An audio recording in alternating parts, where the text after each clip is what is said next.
नमस्ते, मेरो नाम विवेन्द्र बहादुर डाङ्गी। मेरो घर चाहिँ रोल्पा। म तुलसीपुर मेट्रो कलेजमा BBA 3rd सेमेस्टर विद्यार्थी। आज हामीहरू डिजिटल युगमा भइरहेका कुराहरू, केही नकारात्मक कुराहरू र सकारात्मक कुराहरूको बारेमा कन्टेन्ट बनाएका छौँ। तपाईहरू आफ्नो प्रतिक्रिया दिनुहोला। मलाई एउटा कुरा भन्नु छ नि, मैले के कुरा अस्ति चित्रले मलाई प्रपोज गरेको नि, मैले चाहिँ रिजेक्ट गरिदिएको। किन गरेको? अहिले चाहिँ आफ्नो मतलब करियरलाई फोकस गर्ने हो, त्यही भएर यस्तो लपसपमा चाहिँ अहिले पढ्नुहुन्न, त्यही भएर चाहिँ मैले रिजेक्ट गरिदिएको। ठिकै गरेँ होइन? तिमी रिजल्ट पनि ठिकै हो। चित्र किन तिमीले सितले पठाइरहेको छ? यो सितले चाहिँ अस्ति मैले प्रपोज गर्दाखेरि यसले मलाई रिजेक्ट गरेको थियो, त्यही भएर मैले सामाजिक सञ्जालमा फेक भिडियो बनाएर यसको के गर्छ हेर्दै जाउँ न। यस्तो गर्न भन्दा नि साइबर अपराधहरू लाग्न सक्छ, समस्या आउँछ तिमीलाई। जेसीको हो सामने त हालिदिने हो। आफ्नो विचार गरेर गर है। जाउँ न त जाने। हेर न कति धेरै लाइक आएछ। अर्कै कमेन्ट पनि हेर न, के तिम्रो भिडियो हेर्दै तिमी हेर न, तिमी त भाइरल भएछ त। कङ्ग्रेस साथी, थ्याङ्क यू। तर कहिले कहीँ डर लाग्छ, आजभोलि धेरै जस्तो टिकटकहरूमा फेक युज मतलब फेक भिडियोहरू बनाएर हरासमेन्ट गरिरहेको हुन्छ नि त, मेनले त केटीलाई गरिरहेको हुन्छ, त्यही भएर कहिले कस्तो यस्तो डर लाग्छ। यस बारेमा तिमी चाहिँ अलिक सुरक्षित भएर भिडियो बनाउनु पर्छ। वाट के साथी? हेर्नु न कसले मेरो फेस युज गरेर फेक भिडियोहरू बनाइदिएको छ नि, हेर्नु न कमेन्टहरू कस्तो नराम्रो आएको छ।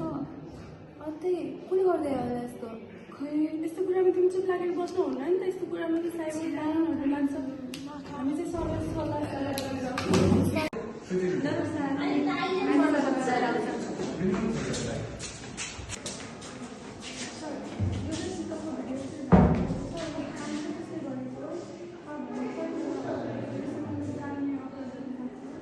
यो कसले गर्छ यस्तो काम? के भइरहेको छ सबै?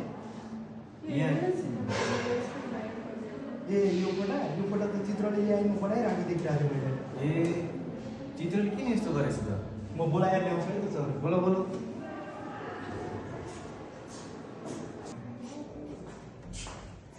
सर आइसक्यो चित्र। यो फोटा अस्ति तिमीले एआईमा बनाइरहेको थिएँ। होइन मैले बनाएको होइन, तिमीले बनाइरहेको देखिरहेको थिएँ त्यहाँ कम्प्युटरमा मैले। होइन सर यिनले नै बनाएको यो फोटा। किन गरेको बाबु यस्तो? तिमीलाई अरूको आफ्नो साथीको अथवा अरू कोही मान्छेको यसरी चाहिँ उनीहरूको अनुमति बिना होइन फोटोहरू यसरी अनलाइनमा राखेपछि कानुनी अपराध लाग्छ। के अरे फेक भिडियो मेरो स्क्रिप्टै छैन तिमीसँग। तिमीले अरू कसैको फोटो यसरी उनीहरूको अनुमति बिना होइन उनीहरूको इच्छा बिना यसरी राखेपछि उनको भविष्यमाथि कस्तो असर पर्छ होइन?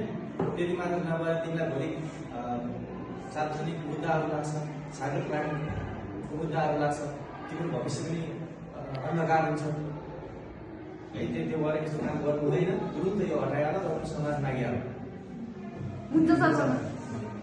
हुन्छ सर, म माफ गर्छु। यसको नीति नियम कानुन सम्बन्धी मलाई कुनै थाहा थिएन। उनलाई के असर पर्छ भन्ने कुरा त्यति आफूलाई त्यतिखेर रिसुकेको बेला थाहा भएन। त्यतिखेर त्यही भएर म चाहिँ अब उनीसँग माफ गर्छु।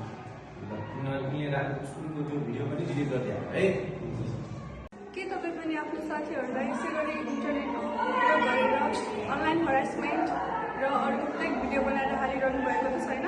यदि हजुरले यस्तो गर्नुभएको छ भने यसलाई बन्द गर्नुहोस्, अन्यथा हजुरलाई साइबर क्राइमबारे मुद्दा लाग्नेछ।